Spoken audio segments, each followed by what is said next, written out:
అనగనగా విద్యాధరపురంలో రామయ్య అనే ఒక తోటమాలి ఉండేవాడు. అతను ఆ ఊళ్ళోనే వ్యాపారి రమణయ్య తోటలో తోటమాలిగా పనిచేస్తూ ఉంటాడు. ఇక రమణయ్య బొట్టి పిసినారి, పిల్లికి బెచ్చం కూడా పెట్టని మనిషి. ఇక అతనికి రవి అనే ఓ కొడుకు కూడా ఉంటాడు. ఇదిలా ఉండగా ఒకరోజు, ఏంటి రామయ్య, ఇంత ఆలస్యంగా వచ్చావు? తోటలో బోలెడంత పనుంది తెలీదా? అయ్యా, నేను ఉదయమే వచ్చానయ్యా. అబ్బాయి గారు స్కూల్ దగ్గర వదిలిపెట్టరామని అడిగితే ఇప్పుడు దింపి తిరిగి వస్తున్నాను బాబు. సరే అయితే త్వరగా పని మొదలెట్టు. మొత్తం తోటలో ఉన్న అన్ని చెట్లకు నీళ్లు పెట్టి సాయంత్రంలోపు చెట్ల చుట్టూ ఉన్న కలుపు మొత్తం తీసేయి. అయ్యా, అన్నీ చేసి పెట్టేస్తాను, కానీ నాకు ఈ రోజు ఒంట్లో కాస్త నలతగా ఉంది బాబు. మీరు ఎంతో కొంత సర్దుబాటు చేస్తే సాయంకాలం ఆసుపత్రికి వెళ్ళి చూపించుకుంటాను బాబు. నీకు ప్రతి వారం జీతాలు బచ్చాలు ఇస్తూనే ఉన్నాను కదా, ఇంకా మళ్ళీ చూసేదేంటి? నిన్నలా ఒక్క పైసా కూడా ఎవరికి ఎక్కువ ఇవ్వను. ముందెళ్ళి నీ పని చూసుకో అని ముసలివాడని కూడా కనికరం లేకుండా చెప్పేసరికి రామయ్య ఇక చేసేదేమీ లేక తోటలో పని మొదలుపెట్టి తనలో తాను ఇలా తిట్టుకుంటాడు. ఏటో ఈ యాదో జీవితం, పుట్టిన కాడి నుండి నాను కట్టబడుతూనే ఉన్నాను, కానీ ఇప్పటి వరకు సంపాదించిన దాంట్లో పైసా కూడా దాచుకోలేకపోయాను. నాకంటూ ఏ ఆధారం లేకపోవడం వల్ల ఈ వయసులో కూడా నేను కట్టపడాల్సి వస్తుంది. అసలు ఆ దేవుడికి నా మీద దయ లేదు. ఒక్కోసారి ఇలా ఒకరి దయ మీద బతకడం కన్నా చచ్చిపోతే బాగుండనిపిస్తుంది అని అనుకుంటూ ఉండగా ఉన్నట్టుండి అతని వెనుక నుండి టకటకమని బూట్ల చప్పుడు వినిపిస్తుంది. దాంతో అతను చప్పున వెనక్కి తిరిగి చూడగా ఎవరో ఒక పెద్ద మనిషిలా కనిపించేసరికి తనలో తాను ఇలా అనుకుంటాడు, ఈ బాబెవరో ఎవరో ధనవంతుల్లా కనిపిస్తున్నాడు. ఆ కోటు, బూటు, టోపీ, కళసోడు చూస్తుంటే ఈయనెవరో గొప్పోడని యాసాన్ని బట్టి ఇట్టే తెలుస్తుంది అని అనుకుని వెంటనే రామయ్య అతనికి నమస్కరించి మీరెవరు అన్నట్టు చూస్తాడు. దానికతను బదిలిస్తూ, ఇదిగో నిన్నే, ఇక్కడ తోటమాలి రామయ్య నువ్వేనా అని అడగ్గా ఆ వ్యక్తి తన కోసమే వచ్చాడని గ్రహించిన రామయ్య, అయ్యా, నానే బాబు, నానే రామయ్యని. ఇంతకీ మీరెవరు బాబు? ఈ ముసలోడిని ఎత్తుక్కుంటూ ఇలా వచ్చారు. నేను మిమ్మల్ని ఇంతకు ముందు ఎప్పుడు చూడలేదే అని అంటాడు రామయ్య. దానికి ఆ వ్యక్తి ఒక చిరునవ్వు నవ్వుతూ, నేను నిన్నెప్పుడు చూడలేదయ్యా, కానీ నువ్వు ఒక 10 ఏళ్ల కిందట ఎవరి దగ్గర పనిచేసేవో జ్ఞాపకుందా అని అడుగుతాడు ఆ వ్యక్తి. దాంతో రామయ్య ఏదో గుర్తుకొచ్చినట్టుగా, అయ్యో, గుర్తు లేకపోవడం ఏంటి బాబు? 10 ఏళ్ల క్రితం మహాపెబులు సుబ్రాజ్ గారితో అట్లా మాలీగా ఉండేవాడు కదండే, సల్లని మహారాజయ్య. ఆడి పేరు చెప్తే అడవిలో పోయినా అన్నం పడుతుంది. అవునా? మరి అతని వద్ద నువ్వు ఎందుకు పని మానేశావు? ఆయన అంత బాగా నిన్ను చూసుకుంటే. అయ్యా, నానెక్కడ మానేశాను బాబు. ఆయన కంటికి కనపడకుండా ఎక్కడికో విదేశాలకు వెళ్ళిపోయారు బాబు. లేకపోతే ఈ జన్మలో ఆ బాబును వదులుతానా బాబు నేను అంటూ తన మనసులో గల అభిమానమంతా వెల్లడిస్తాడు రామయ్య. దాంతో అతనే తను వెతుకుతున్న ఆ రామయ్య అని రుజువుపరుచుకున్న ఆ వ్యక్తి, అవునా, సరే అయితే ఆయన ఇప్పుడు ఎక్కడున్నారు? ఆయనకిప్పుడు ఏమైందో నీకు తెలుసా అని అడుగుతాడు ఆ వ్యక్తి. దాంతో తాను ఎంతగానో అభిమానించే సుబ్బరాజుగారికి ఏమైందోనని కంగారు పడిపోయిన రామయ్య చాలా ఆతృతగా ఇలా అడుగుతాడు, ఏటి బాబు, ఆయనకి ఏటైనది? అసలు ఏం జరిగింది బాబు? ఆయన కులాసాగానే ఉన్నారా అని ఆత్రంగా అడుగుతాడు. దాంతో ఆ వచ్చిన వ్యక్తి చాలా విషాదవదనంతో ఇలా చెబుతాడు, నీకు అదే చెప్దామని వచ్చాను రామయ్య. పాపం సుబ్బరాజు గారు ఇప్పుడు ఈ లోకంలో లేరు. మొన్న ఈ మధ్యనే ఆయన కాలం చేశారు. ఆ మాటలు వింటూనే రామయ్య ఒక్కసారిగా గతుక్కుమని ఎంతగానో విలపిస్తాడు. కొంతసేపటికి తేరుకుని, అయ్యో అయ్యో అయ్యో, మా సుబ్రాజ్ గారు వంటి మనిషి ఈ లోకంలోనే మరెవరు ఉండరు బాబు. అట్టాటి వ్యక్తి చనిపోయారని తెలిస్తే నాకు చాలా బాధగా ఉంది బాబు, ధర్మపెబువులైన అంటూ తన పాత యజమాన్ని పొగట్టం ప్రారంభిస్తాడు రామయ్య.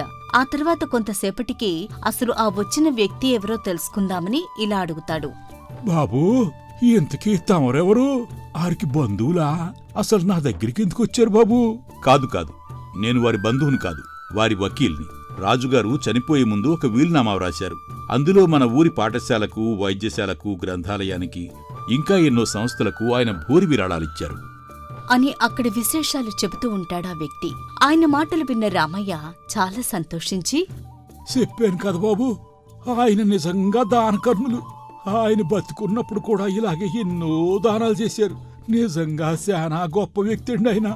సరే అయితే ఇంతకీ నేనొచ్చిన విషయం నీకు చెప్పలేదు కదా అంటూ ఆ వకీలు తన కోటు జేబులోంచి ఒక సంచి తీసి రామయ్య చేతిలో పెడుతూ ఇలా అంటాడు. ఇదిగో రామయ్య, దీనిని నా ద్వారా నీకు అందజేయమని రాజుగారు చనిపోతూ చెప్పారు. ఇది నీ సేవలకు గాను రాజుగారు అందించిన బహుమానం. తీసుకో అని చెబుతూ ఆ సంచి అతని చేతికిస్తాడు. అది చూసి చూడడంతోనే రామయ్య నివ్వెరపోతాడు. ఏటో ఎప్పుడో ఆయన కాడి నుండి వచ్చేసి నన్ను గుర్తుపెట్టుకుని మరి ఆయన నాకు కానుక పంపించారా? నాన్న అస్సలు నమ్మలేకపోతున్నాను బాబు అని ఆశ్చర్యంగా ఆ సంచి వైపు చూస్తాడు. అయితే అది ఒక సీలు వేసిన సంచి. దాన్ని తెరవటం ఎలాగో ఆ సత్యకాలపు రామయ్యకి తెలియలేదు. అందుకని ఇదేటి బాబు ఇలా ఏదో అంటించుంది, దీనిలో ఏముంది ఒక్కసారి మీరే తెలిసి చూపించండి అని వకీలుగారిని కోరుతాడు రామయ్య. ఆయన సీలు విప్పి తెరిచి చూడగా అందులో 10,000 రూపాయలుంటాయి. రామయ్య తన కళ్లను తానే నమ్మలేకపోతాడు. వణుకుతున్న చేతులతో ఆ సంచిని అందుకుని వకీలుగారికి నమస్కరించి, ఈ ముసలి వయసులో ఏ సాయం లేకుండా బతుకుతున్న నాకు ఆ దేవుడే ఈయన ద్వారా నాకు సహాయం చేసినట్టున్నాడు బాబు. నేను మీ మేలు ఈ జన్మలో మర్చిపోలేను అంటూ అక్కడ్నుండి ఆ సంచిని తీసుకుని నేరుగా తన గుడిసెకు చేరుకుంటాడు. ఒక్కసారిగా అంత సొమ్ము కళ్ళ చూడటం రామయ్యకు అదే మొదటిసారి. నిజానికి అది తను కలలోనైనా ఊహించిన విషయం. దాంతో పాత సంగతులు గుర్తు చేసుకుంటూ, ఆ సుబ్బరాజు గారు ఈ దేశాలకు వెళ్ళకముందు ఆరికి తోటమాలిగా పనిచేసినంతకాలం ఆయన నన్ను శానా బాగా చూసుకున్నారు. ఇక రాజుగారు ఈ దేశాలకు వెళ్ళిన తర్వాత ఆయన వ్యవహారాలు చూస్తున్న గుమాస్తాకి నాకు పడకపోవటం వల్ల నేను ఆ రాజుగారి కొలువులో నుండి ఆయన లేనప్పుడు ఆయనకి చెప్పా పెట్టకుండా వచ్చేశాను.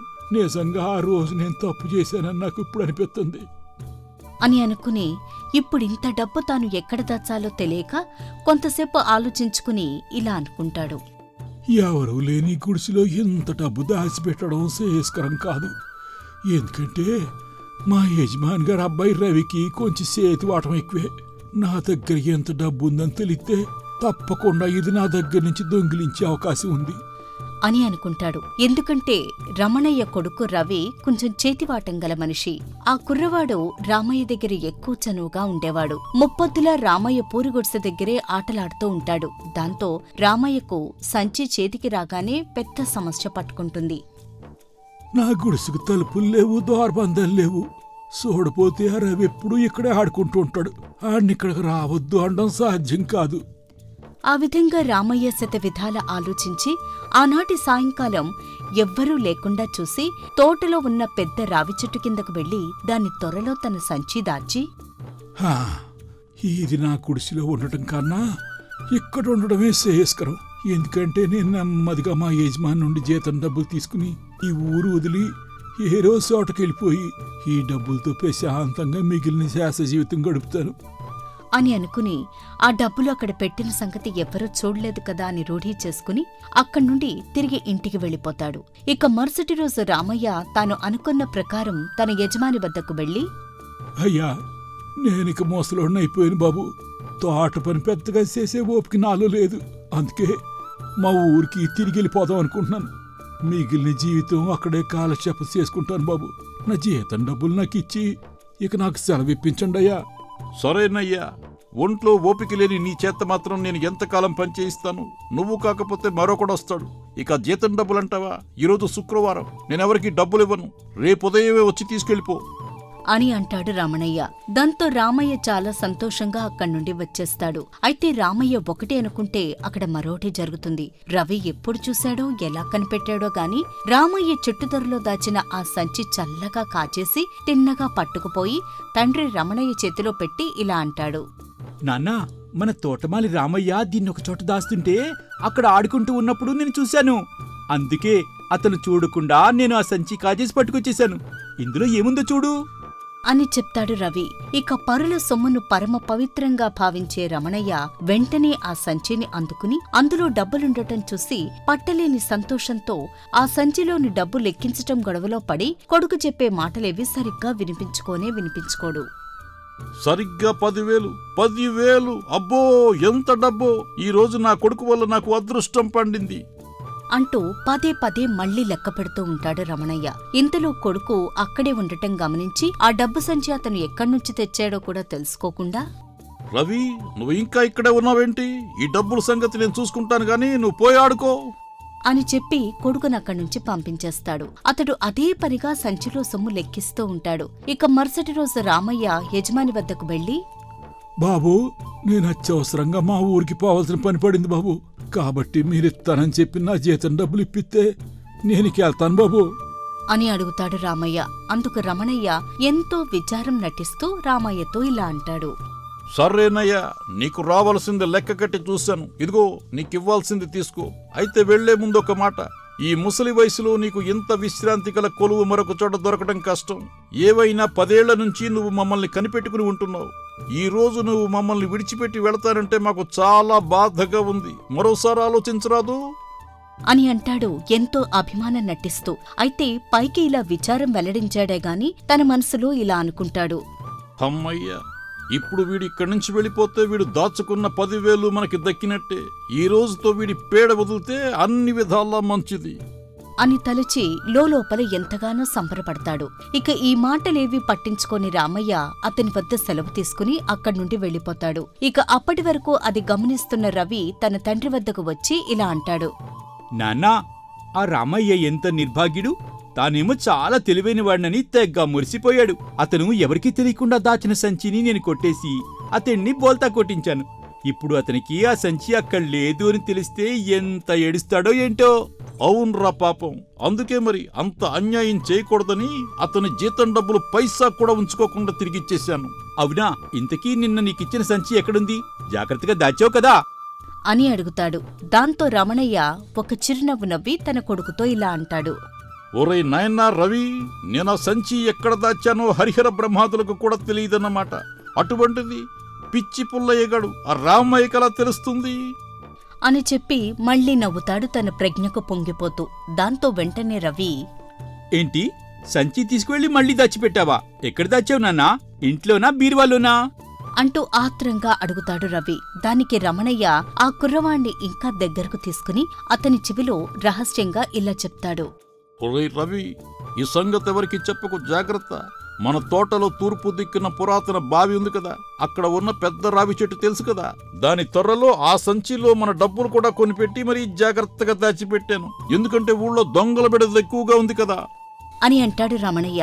ఆ మాటలకు రవి ఒక్కసారిగా గతుక్కుమంటాడు. ఎందుకంటే రామయ్య ఆ సంచిని దాచింది కూడా అక్కడే. అక్కడ్నుండే రవి ఆ సంచిని ఎత్తుకొచ్చాడు. తిరిగి తన తండ్రి మళ్లీ ఆ సంచిని తీసుకెళ్లి అక్కడే చేర్చేసరికి, అయ్యో అయ్యో అయ్యో నాన్నా, రామయ్య దాచింది కూడా అక్కడేనన్నా. నేను చూసి అది తెచ్చింది ఆ చెట్టు తరలోంచే. ఎంత పనిచేసావు నాన్నా అంటూ కుప్పకూలిపోతాడు. ఆ మాటలు విని ఆ డబ్బుతో పాటు తన డబ్బు కూడా పోయినందుకు రమణయ్యకు నోటమాట రాదు. ఇక మరోవైపు రామయ్య ఆ రావి చెట్టు దగ్గరకు చేరుకుంటాడు. త్వరలో తన సంచి చెక్కు చెదరకుండా పెట్టింది పెట్టినట్లే ఉండటం గమనించి సంతోషిస్తాడు. ఇక అక్కడ్నుంచి ఆ సంచి తీసుకుని, ఆహా, ధర్మం 4 పాదాల నడుస్తుంది కదా. ఇక నేను ఈ డబ్బుతో ఏరే ఊరెళ్ళి ప్రశాంతంగా బతుకుతాను అని మనసులో తృప్తిపడి రామయ్య తనకు బహుమతిగా లభించిన సంచి పట్టుకుని తన ఊరికి వెళ్ళిపోతాడు. అలా రామయ్య డబ్బు కాజేద్దామనుకున్న రమణయ్య, రవి తమ డబ్బును కూడా పోగొట్టుకుంటారు.